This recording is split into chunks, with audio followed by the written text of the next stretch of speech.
Hello students, आज के इस वीडियो लेक्चर में हम चैप्टर नंबर 9 डिपॉजिटरी सिस्टम के नेक्स्ट जो एक्सरसाइज के क्वेश्चन है उनको सॉल्व करेंगे। तो यहाँ पे क्वेश्चन नंबर 2 में बोला है कि explain the following terms and concepts.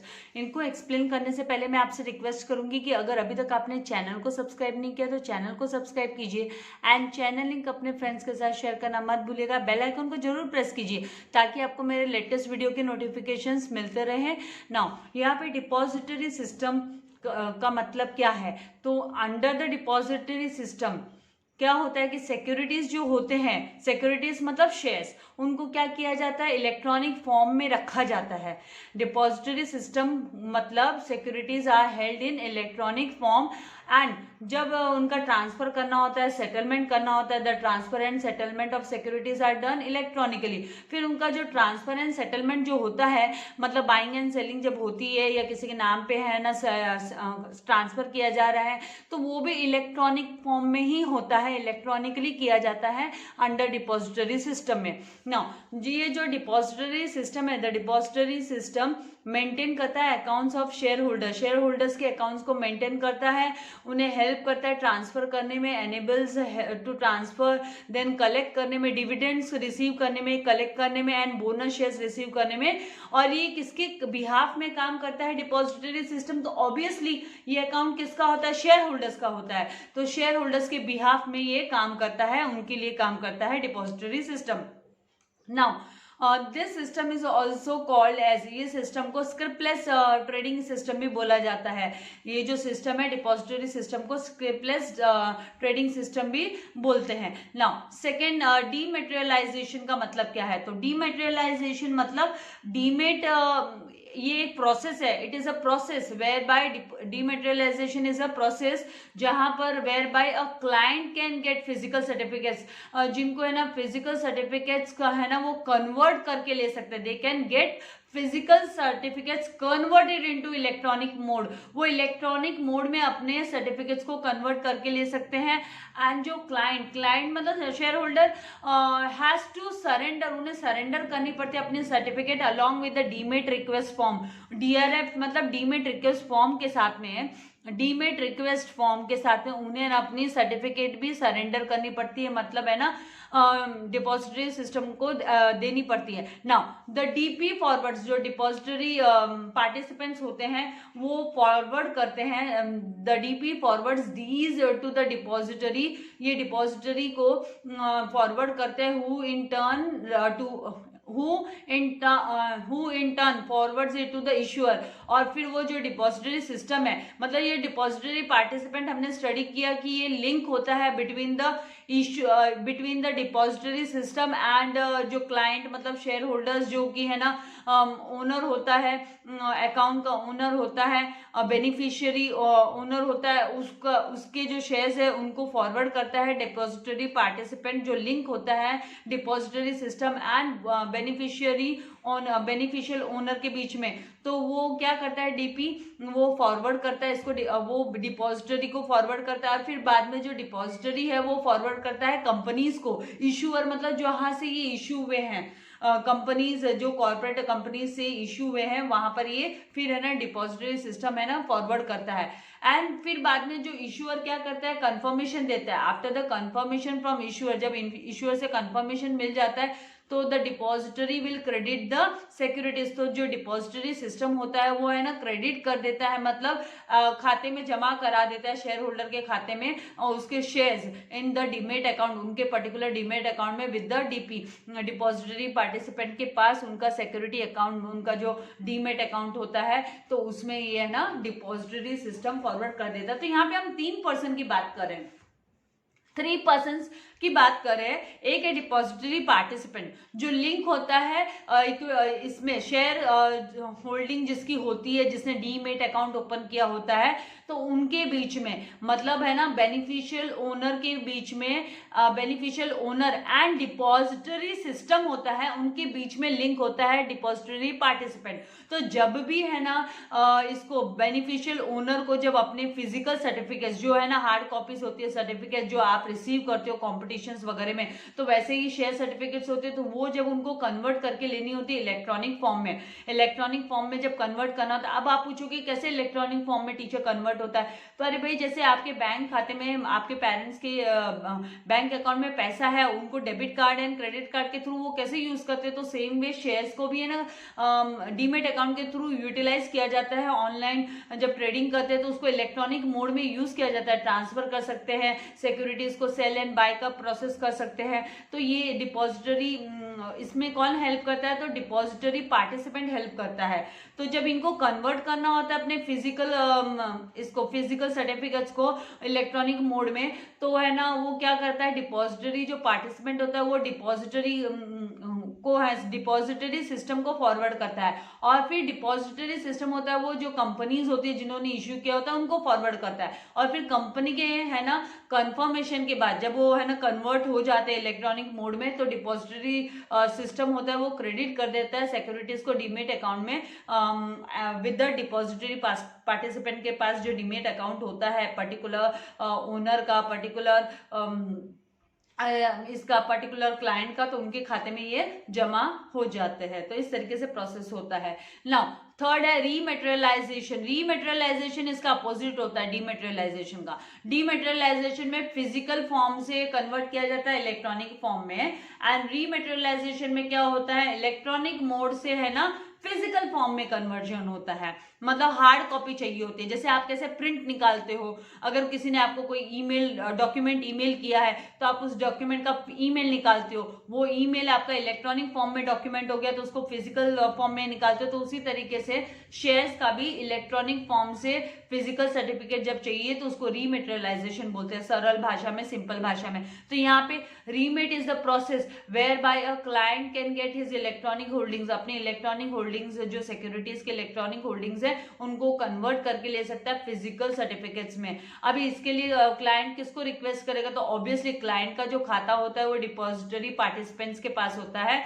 जो बेसिकली बैंक्स प्रोवाइड करते हैं ये फैसिलिटी। तो यहाँ पे the client has to give return request, तो क्लाइंट को रिटर्न रिक्वेस्ट देनी होती है in the form of RRF। RRF है ना रीमेट रिक्वेस्ट फॉर्म होता है, एंड DRF क्या होता है, तो अभी जस्ट हमने अबाउट स्टडी किया, DRF मतलब डीमेट रिक्वेस्ट फॉर्म। तो यहाँ RRF फॉर्म फिल करते हैं, इसका मतलब अंडरस्टूड की है ना इसको क्लाइंट को अपने इलेक्ट्रॉनिक होल्डिंग वाले सिक्योरिटीज को फिजिकल सर्टिफिकेट्स में कन्वर्ट करना है।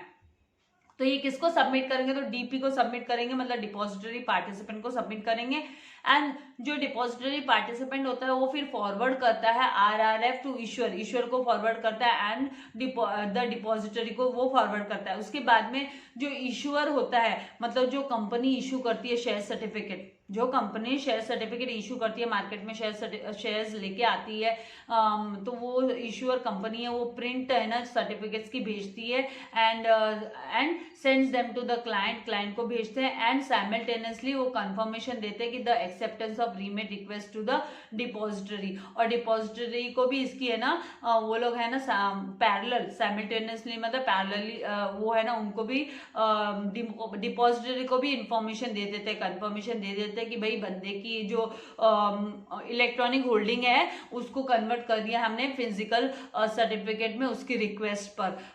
देन द डिपॉजिटरी वाया मतलब with the help of depository participant debit कर देती है अकाउंट ऑफ द क्लाइंट, मतलब है ना खाते से डिडक्ट कर देगी ना, मतलब उसने फिजिकल फॉर्म में ले लिया तो डीमेट अकाउंट से तो उसको डेबिट करना पड़ेगा, मतलब माइनस हो जाएंगे उसके शेयर्स विद दोज सिक्योरिटीज।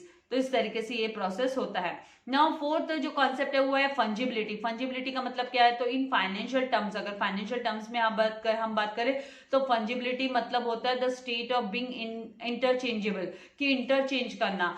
तो जो सिक्योरिटीज होती है, जो the securities held in demat मतलब इलेक्ट्रॉनिक फॉर्म में है ना, उनको वो फंजिबल होते हैं, उनको कोई है ना दे आर इंटरचेंजेबल, उनको हम इंटरचेंज कर सकते हैं, क्योंकि उनका कोई है ना डिस्टिंक्टिव आइडेंटिटी नंबर नहीं होता है, तो दे आर इंटरचेंजेबल, उनको हम इंटरचेंज कर सकते हैं, सब्सटीट्यूटेबल होते हैं, किसी के भी नाम पे आप सब्सटीट्यूट कर दो, and can not be distinguish, और उनको हम है ना डिस्टिंग्विश भी नहीं कर सकते, उनमें डिफरेंस फाइंड आउट नहीं कर सकते, क्योंकि उनका कोई है ना specific code identity distinctive number नहीं होता है। जैसे आप लोगों का कैसे रोल नंबर होता है क्लास में डिस्टिंक्टिव रोल नंबर, वैसे इनका फंजिबिलिटी मतलब इनका कोई मतलब शेयर्स का जिनका कोई डिस्टिंक्टिव नंबर नहीं होता है तो उनको इजीली हम इंटरचेंज कर सकते हैं।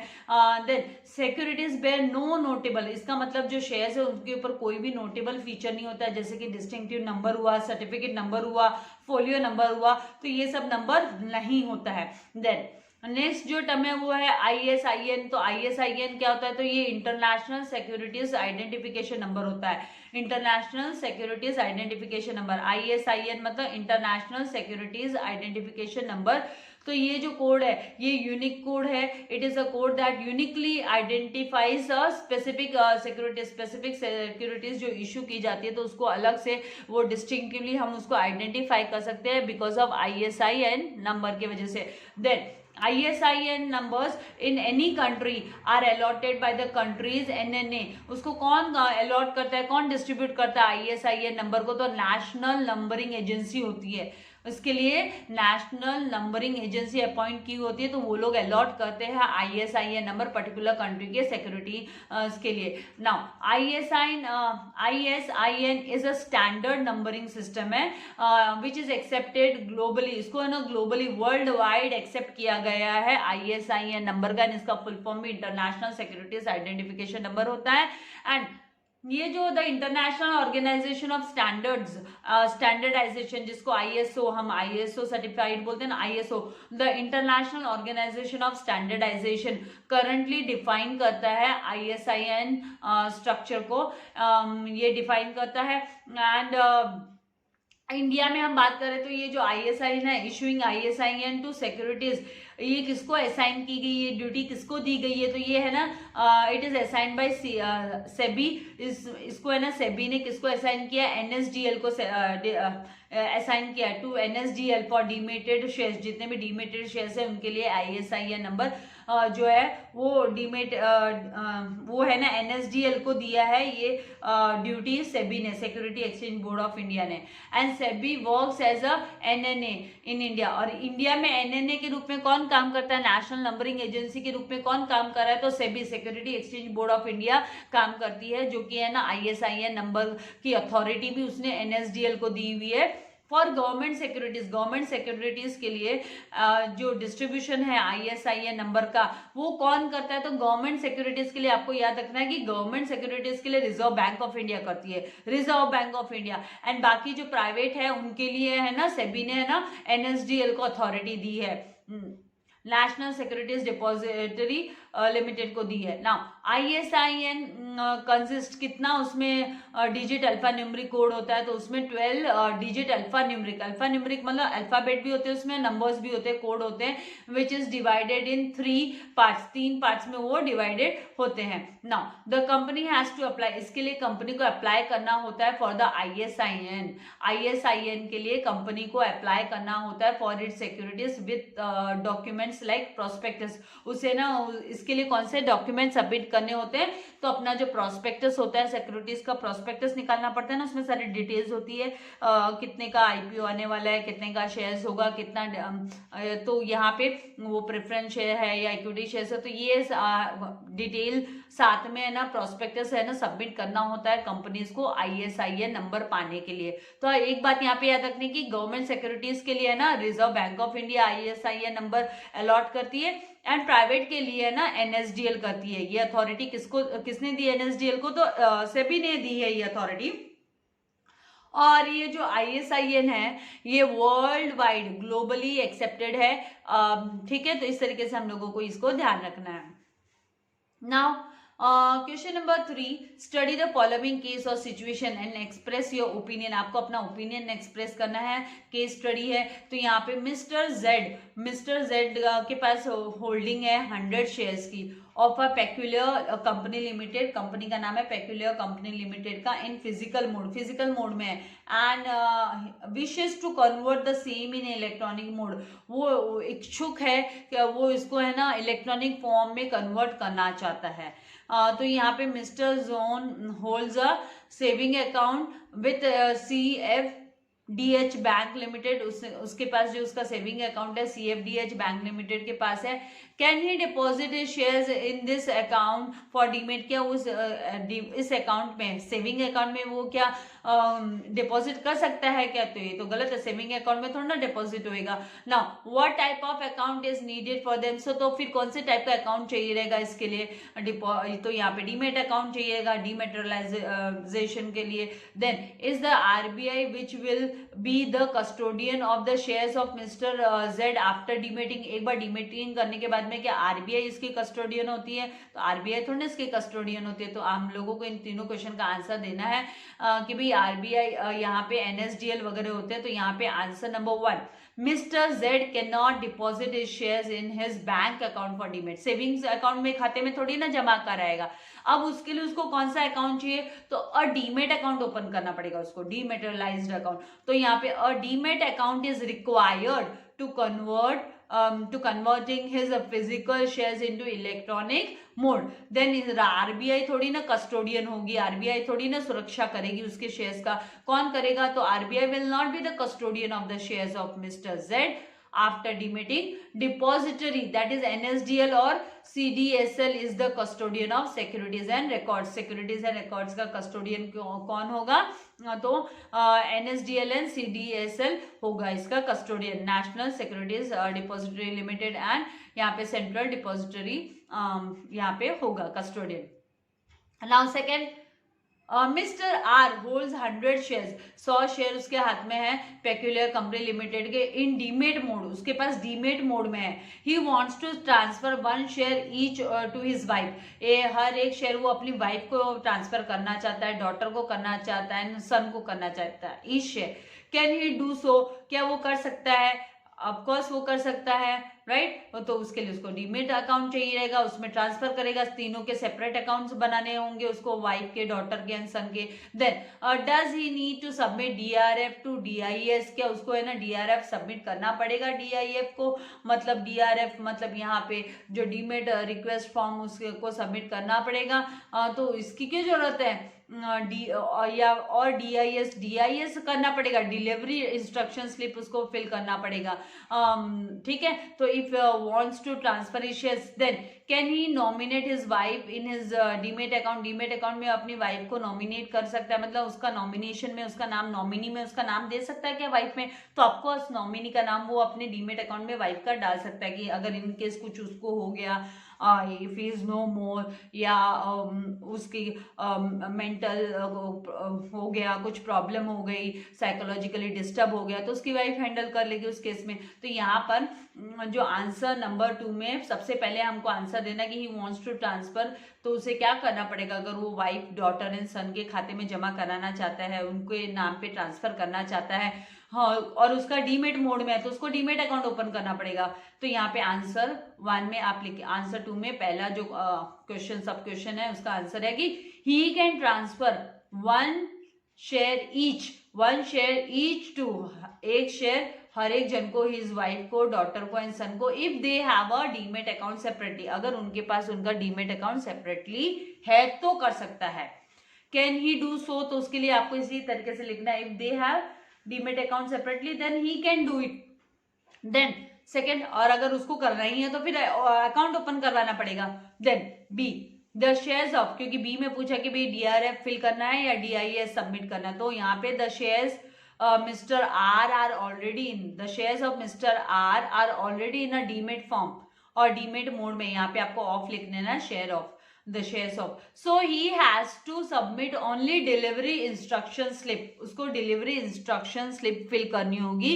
if he wants to transfer his shares, अगर उसको उसके शेयर्स ट्रांसफर करने हैं तो DRF की जरूरत नहीं होती है, DRF मतलब डीमेट रिक्वेस्ट फॉर्म हो गया, और डीमेट रिक्वेस्टेशन फॉर्म किसके लिए भरा जाता है? जब हमको फिजिकल फॉर्म के जो है उसको कन्वर्ट करना होता है इलेक्ट्रॉनिक फॉर्म में, तो डीमेट रिक्वेस्टेशन फॉर्म फिल किया जाता है, राइट। और वो DP को है ना सबमिट करना पड़ता है along with the certificates, security certificates के साथ। तो यहाँ पे डीमेट रिक्वेस्टेशन फॉर्म की जरूरत नहीं है, it no need to submit because shares are already in the demat mode.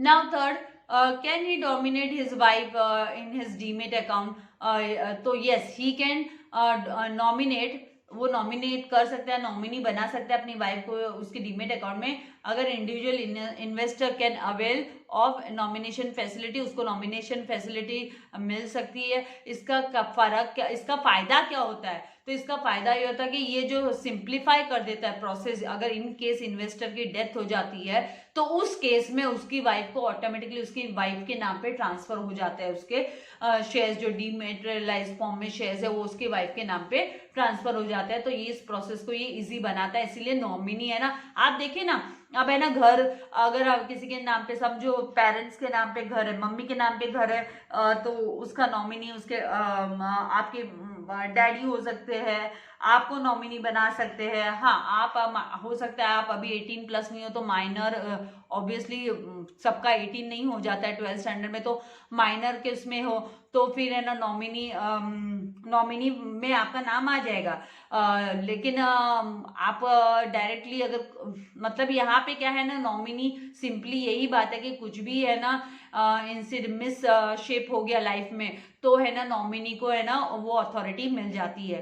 साधारण सी बात यही है, ज्यादा डीप नहीं जाते इसमें। इट इज नॉट गुड, आप सोचोगे क्या बोल रहे हैं मिस। नाउ थर्ड क्वेश्चन यहाँ पे है, Mrs Z wishes to open a demat account in her name, वो अपने नाम पर है ना डीमेट अकाउंट ओपन करना चाहती है। Can she open the account going to Mumbai office of NSDL, NSDL के मुंबई ऑफिस में जाकर वो अकाउंट ओपन कर सकती है क्या? तो नहीं, एनएसडीएल में जाने की इसके लिए जरूरत नहीं पड़ती है। इसके लिए ना बैंक्स होते हैं, शेयर ब्रोकिंग कंपनीज होती है जिन्हें डिपॉजिटरी पार्टिसिपेंट बोला जाता है, तो उनके पास जाना होता है। Then is she required to pay for opening of account and its maintenance, क्या उसको पेमेंट करना पड़ता है क्या ओपन करने के लिए, अकाउंट ओपन करने के लिए एंड सर्विसेज अवेल करने के लिए? तो हाँ, कुछ मिनिमल अमाउंट तो चार्ज करते ही है। Then does she have to send the shares to respective company for demating, क्या उसे रेस्पेक्टिव कंपनी को डीमेटिंग के लिए, डीमेटिंग मतलब डीमेटेरियलाइज फॉर्म के लिए, मतलब इलेक्ट्रॉनिक ट्रांसफर के लिए, क्या उसे कंपनीज को भेजना होता है क्या? कंपनी को भेजने की जरूरत नहीं होती है, वो लोग तो अपने जो डीपी होते हैं उनका डिपॉजिटरी पार्टिसिपेंट जिसमें उन्होंने अपना डीमेट अकाउंट खोला है मिसेस जेड ने, वहां पे भेजना होता है। तो यहाँ पे हम आंसर लिखेंगे।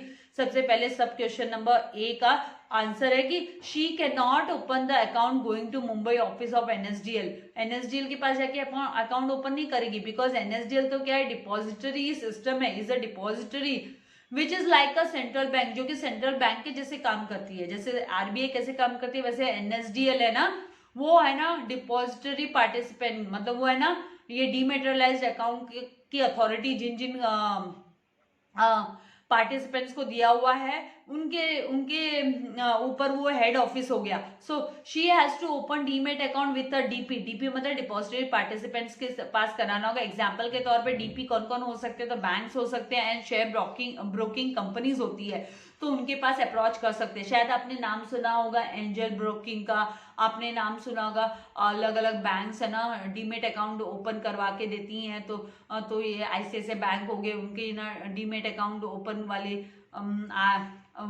कंपनीज है, बहुत सारे कंपनीज होते हैं। Now B, yes B question क्या, is she required to pay, तो हाँ उसे थोड़ा सा पेमेंट करना पड़ता है, minimal payment. She required to pay for opening a demat account and its maintenance for, और उसके मेंटेनेंस, उसको मेंटेन करने के लिए ना कुछ सर्विस चार्जेस भी उसको है ना पे करना पड़ता है डिपॉजिटरी पार्टिसिपेंट को। सर्विस देते तो भाई कुछ तो मिनिमल चार्जेस चार्ज करेंगे। Now C, no C question क्या, does she have to send the shares to respective company, उसको कंपनीज को भेजने की जरूरत नहीं है। एक बार उसने है ना अकाउंट ओपन कर लिया अपना डीमेट अकाउंट, तो वो अपनी उसी जिनके साथ में उन्होंने डीमेट अकाउंट ओपन किया बैंक में या ब्रोकिंग कंपनी में, तो वहां पे अप्रोच करेगी तो उसका काम हो जाएगा। So no, she does not have to send the shares to respective company for demating, she has to submit DRF, उसको डीआरएफ सबमिट करना होता है, मतलब डीमेट रिक्वेस्टेशन फॉर्म सबमिट करना होता है with all original share certificate, सारे के सारे ओरिजिनल शेयर सर्टिफिकेट के साथ जितने भी शेयर्स उनको उसको फिजिकल फॉर्म से इलेक्ट्रॉनिक फॉर्म में कन्वर्ट करके लेने हैं, तो वो किसको सबमिट करेगी, टू द डीपी, डीपी मतलब depository participant. Now fourth question यहाँ पे, mister L wants to demat his 25 shares of peculiar company limited, 25 shares है डिमेट करवाना है, डिमेटेरियलाइज करना है, जिसके बेयरिंग नंबर जो bearing number 100 and distinctive number है 76 to 100। Now which form is he required to fill a return request to DP, DP को कौन सा है ना रिक्वेस्ट फॉर्म उसको भरना होगा। And does he have to fill instrument of transfer, क्या उसको इंस्ट्रूमेंट ऑफ ट्रांसफर भरना होता है, तो इंस्ट्रूमेंट ऑफ ट्रांसफर क्यों भरेगा भाई, वो इसके लिए पे डीआरएफ ही भरेगा। If he wishes to transfer the same after demat, demat के बाद में अगर वो ट्रांसफर करना चाहता है तो वो डीआरएफ यहाँ पे नॉट डीआरएफ, यहाँ पे आरआरएफ भरेगा। देन नेक्स्ट क्या है यहाँ पर कि does he have to quote certificate number and distinctive number if he wishes to transfer his shares after its demat form. Demat form में है ना ये certificate number and distinctive number होते ही नहीं है, वो हट जाते हैं एक बार डीमेट हो जाता है। तो यहाँ पे सबसे पहला जो क्वेश्चन था कि which form is required to fill, तो यहाँ पे आएगा कि डीमेट रिक्वेजिशन फॉर्म जिसे हम डीआरएफ बोलते हैं, DRF is required to fill a return request to DP by mister L. Then he can fill delivery instruction slip भरना होता है, अगर उसको ट्रांसफर करना होता है तो उसको क्या डीपी को डिलीवरी इंस्ट्रक्शन रिसिप्ट फिल करना होता है। तो यहाँ पे he can fill delivery instruction slip after demat of shares, एक बार उसका डीमेटेरियलाइज्ड हो जाएगा शेयर्स तो उसको डिलीवरी इंस्ट्रक्शन स्लिप डीआईएस जिसे बोलेंगे शॉर्ट में फिल करना होता है। If he wants to transfer the same and he does not have to fill the instrument of transfer, उसको इंस्ट्रूमेंट ऑफ ट्रांसफर भरने की जरूरत नहीं है, इंस्ट्रूमेंट ऑफ ट्रांसफर की जरूरत नहीं है। देन वो तो है ना जब शेयर्स को ट्रांसफर करते हैं फिजिकल फॉर्म में तब जरूरत पड़ती है ना।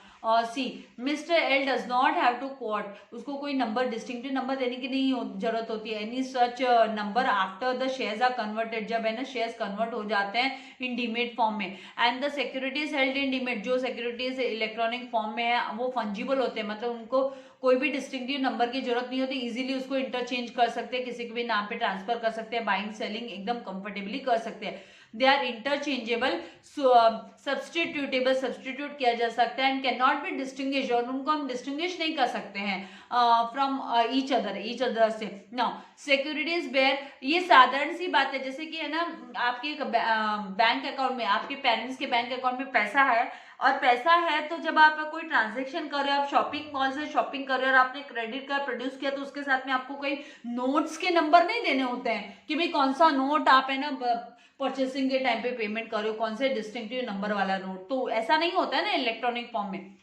Now securities bear no notable features, कोई नोटेबल फीचर्स नहीं होता है, जैसे कि है ना डिस्ट्रिक्टिव नंबर, सर्टिफिकेट नंबर और फोलियो नंबर, जब वो है ना इलेक्ट्रॉनिक फॉर्म में होता है, डीमेट फॉर्म में जब सिक्योरिटीज होते हैं तब।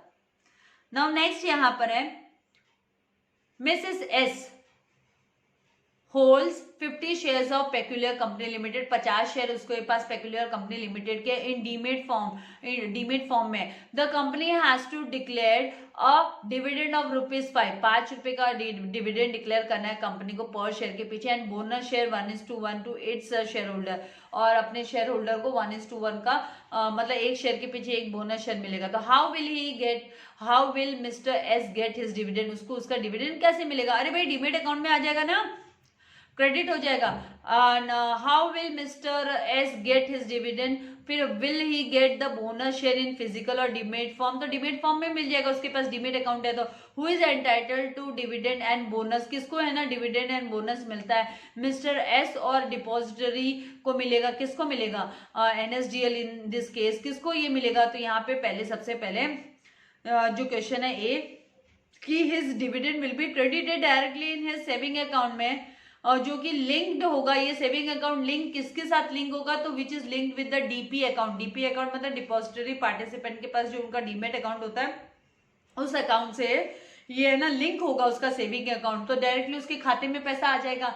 And the depository system maintain करता है accounts of the share holder, वो मेंटेन करने का काम करता है डिपॉजिटरी सिस्टम, वो है ना हेल्प करता है ट्रांसफर करने में, कलेक्ट करने में डिविडेंड, बोनस, शेयर्स एक्सेट्रा, किसके बिहाफ में? तो शेयर होल्डर के बिहाफ में। Now second B, mister S holds shares in demat form, shares है ना डीमेट फॉर्म में होल्ड करता है, and shares also will be received in demat form, तो इसके लिए शेयर्स भी डीमेट फॉर्म में आराम से रिसीव हो जाएंगे जो उसको बोनस शेयर्स मिलने वाले हैं, and will be credited directly in his demat account, और उसके डीमेट अकाउंट में क्रेडिट हो जाएंगे बोनस, अगर उसको जो मिल रहा है तो वो उसके अकाउंट में क्रेडिट हो जाएगा।